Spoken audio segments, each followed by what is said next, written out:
নমস্কার বন্ধুরা, শ্রাবণী রান্নাঘরে আপনাদের সবাইকে স্বাগত জানিয়ে আমি প্রতিদিনের মতো আবারও আজকের একটা রান্নার ভিডিও নিয়ে আপনাদের সামনে চলে এসেছি। আজকের আমি আপনাদের কাঁচা আমের মিষ্টি আচার বানিয়ে দেখাবো।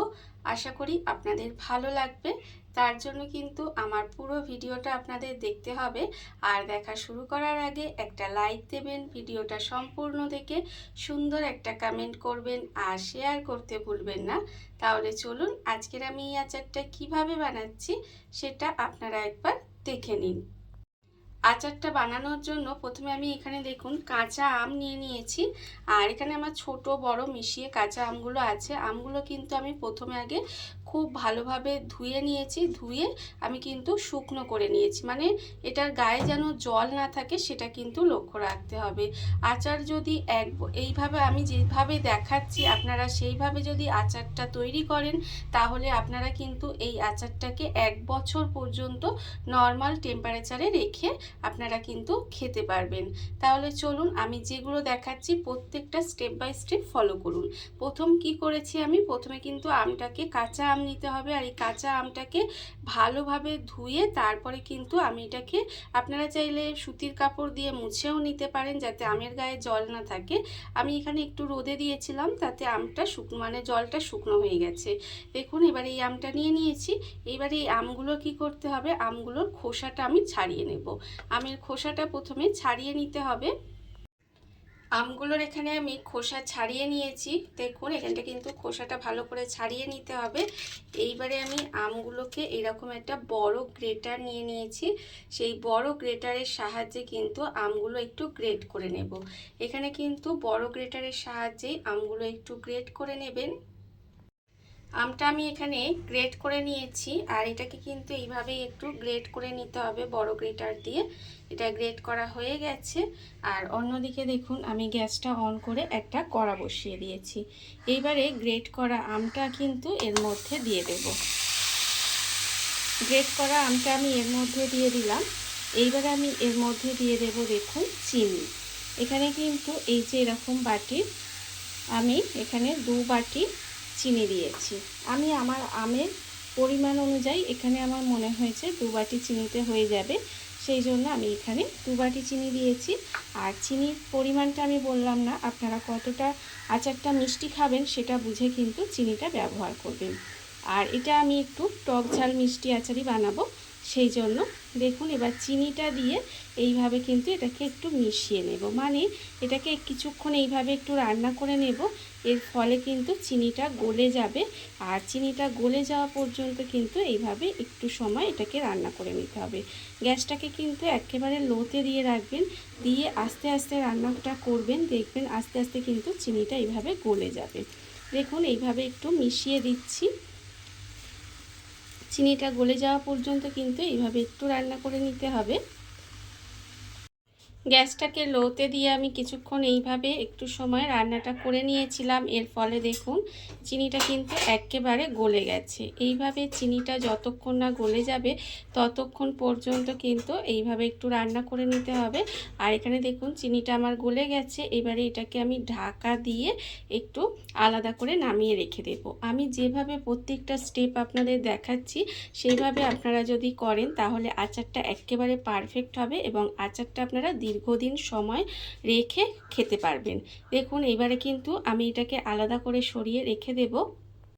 আমটাকে চিনির রসের মধ্যে দিয়ে আলাদা করে সরিয়ে রেখে দিয়েছি। এটা কিন্তু আমি প্রায় 15 থেকে 20 মিনিট এইভাবে রেখে দেব। আর অন্যদিকে দেখুন আমি একটা ফ্রাই প্যান বসিয়ে নিয়েছি। গ্যাসটা অন করাই আছে, ফ্রাই প্যান বসিয়ে নিয়েছি। এইবারে এর মধ্যে আমি একটা মশলা রেডি করব। তার জন্য এখানে নিয়েছি দেখুন শুকনো লঙ্কা, অল্প সামান্য একটু মেথি দানা, এখানে আছে আমার জিরে হাফ চামচ, ধনে হাফ চামচ, অল্প একটু কালো জিরে নিয়েছি, এটা আছে মিষ্টি মৌরি, এটাও হাফ চামচ আছে, আর 2টো ছোট এলাচ আছে। এই সমস্ত কিছুগুলো কিন্তু এর মধ্যে দিয়ে দিলাম। দিয়ে এবারে আবারও কিন্তু গ্যাসটাকে লোতে দিয়ে মশলাটা হালকা করে ভেজে নেব। মানে হালকা করে মানে মশলাটা কিন্তু সুন্দর করে ভেজে নিতে হবে, আর মশলাটা পুড়ে না যায় সেটা কিন্তু লক্ষ্য রাখতে হবে। এইভাবে কিন্তু মশলাটাকে একটু শুকনো খোলায় ভালো করে ভেজে নিতে হবে। আর আমরা তো সবাই আচার খেতে ভালোবাসি, কিন্তু বাড়িতেই খুব সহজে কিন্তু আচার তৈরি করা যায়, আর খেতেও কিন্তু বাজারের কেনা আচারের থেকে অনেক বেশি সুস্বাদু হয়। এইভাবে আপনারা কিন্তু খুব সহজে বাড়িতে বানিয়ে নিতে পারেন। দেখুন আমি কিন্তু মশলাটাকে হালকা আঁচে এইভাবে একটু ভেজে নেব। মশলাটা আমার এখানে ভাজা হয়ে গেছে, মশলাটা আমি এখানে ভেজে নিয়েছি। এইবারে এই মশলাটাকে কিন্তু আমি আলাদা করে ঢেলে একটু ঠান্ডা করে নেব। মশলাটা আমি এখানে আলাদা করে ঢেলে একটু ঠান্ডা করে নিয়েছি। এইবারে দেখুন নিয়েছি মিক্সি জার। মিক্সি জারের মধ্যে এই মশলাটা দিয়ে আমি কিন্তু এই মশলাটা একটু গুঁড়ো করে নেব। মশলাটা আমি এখানে রেডি করে বাটিতে ঢেলে নিয়েছি। আর অন্যদিকে দেখুন যে 15 মিনিটের মতো আমি এখানে এই যে চিনির রসের মধ্যে আমটা দিয়ে রেখেছিলাম, সেটাও কিন্তু আবারও গ্যাসটা অন করে বসিয়ে দিয়েছি। এইবারে দেখুন এটাকে কিন্তু আবারও কিছুটা সময় রান্না করে নেব, যতক্ষণ না পর্যন্ত এটার এই যে ফুটটা এসে গেছে। এবার এই ফুটটা আরেকটু ফুটবে, এটা ততক্ষণ পর্যন্ত কিন্তু আবারও এটাকে একটু সময় রান্না করে নিতে হবে। দেখুন এইভাবে কিন্তু আরেকটু এটাকে রান্না হতে দেব। চিনির রসটা দেখুন আমার কিন্তু এখানে আবারও ফুটে গেছে। এইবার আমি এর মধ্যে দিয়ে দেব, এখানে আমি নুন দেব আন্দাজ মতো, দেব এখানে হলুদের গুঁড়ো আর অল্প একটু লঙ্কার গুঁড়ো। এই মশলাটা কিন্তু দিয়ে দিলাম, দিয়ে এটাকে আবারও কিছুক্ষণ সময় এইভাবে মিশিয়ে রান্না করে যেতে হবে। দেখুন এইভাবেই কিন্তু গ্যাসটাকে একেবারে লোতে দিয়ে দেবেন, লোতে দিয়ে এইভাবে একটু নেড়ে নেড়ে রান্নাটা করে যেতে হবে। কিছুক্ষণ এইভাবে রান্না করলে দেখবেন চিনির শিরাটা কিন্তু অনেকটাই ঘন হয়ে আসবে। ততক্ষণ পর্যন্ত কিন্তু এইভাবেই আরেকটু সময় এটাকে রান্না হতে দেব। মশলাগুলো দিয়ে আমি কিন্তু আস্তে আস্তে এইভাবে একটু সময় রান্না করে নিচ্ছি, আর এর ফলে দেখুন আচারের কালারটা কিন্তু আস্তে আস্তে চেঞ্জও হয়ে যাচ্ছে। শিরাটা যত ঘন হয়ে যাচ্ছে তত কিন্তু আচারের কালারটাও চেঞ্জ হয়ে আসছে। এবার যখন এইভাবে আচারটার কালারটা চেঞ্জ হয়ে আসবে তখন কিন্তু আমি এর মধ্যে দিয়ে দেব এই যে ভাজা মশলাটা, মানে যে মশলাটা আমি ভেজে গুঁড়ো করে রেখেছিলাম সেই মশলাটা কিন্তু এর ওপর থেকে দিয়ে দেব। মশলাটা কিন্তু পুরোটাই এর ওপর থেকে এইভাবে দিয়ে দিতে হবে। দিয়ে এটাকে আবারও মিশিয়ে নেব। মিশিয়ে নিয়ে কিন্তু এটাকে আরও কিছুক্ষণ সময় এইভাবে একটু নেড়ে নেড়ে রান্না করে নিতে হবে। ভীষণই সহজ, দেখুন এইভাবেই আরেকটু সময় এটাকে মশলাটাকে মিশিয়ে রান্না করে নেব। আর এই যে আচারটা কি অপূর্ব খেতে হয় সেটা আপনারা না বানিয়ে খেলে কিন্তু বুঝতে পারবেন না। দেখুন এইভাবেই কিন্তু এটাকে আমি আর একটু ঘন করে, মানে আর একটু সময় এইভাবে একটু নেড়ে নেড়ে রান্না করে নেব। এর ফলে দেখবেন এর কালারটা আরও চেঞ্জ হয়ে যাবে, আর দেখতে যতটা সুন্দর বা লোভনীয় হচ্ছে, খেতে কিন্তু তার থেকে অনেক অনেক বেশি ভালো লাগবে। দেখুন আমি কিন্তু আরও কিছুটা সময় এইভাবে রেখে দেব, এইভাবে রান্না করে নেব। মশলাটা দিয়ে কিছুক্ষণ এইভাবে রান্না করার ফলে দেখুন আচারের কালারটা কিন্তু একেবারে চেঞ্জ হয়ে গেছে, আর দেখতে কতটা সুন্দর লাগছে দেখতেই পাচ্ছেন, কতটা লোভনীয় হয়েছে আচারটা। এখানে কিন্তু আচারটা আমার এখানে রেডি হয়ে গেছে দেখতেই পাচ্ছেন। আর আচারের ঘনত্বটা কিন্তু আমি এখানে এরকমই রাখবো, আপনাদের আমি তুলে দেখাচ্ছি ঠিক ঘনত্বটা কীরকম রেখেছি। এই রকম ঘনত্বেরই কিন্তু আচারটা আমি রাখবো, তার কারণ এটা কিন্তু ঠান্ডা হলে অনেকটা ঘন হয়ে যাবে, তাই এই ঘনত্বেই কিন্তু আমি রেখে দেব।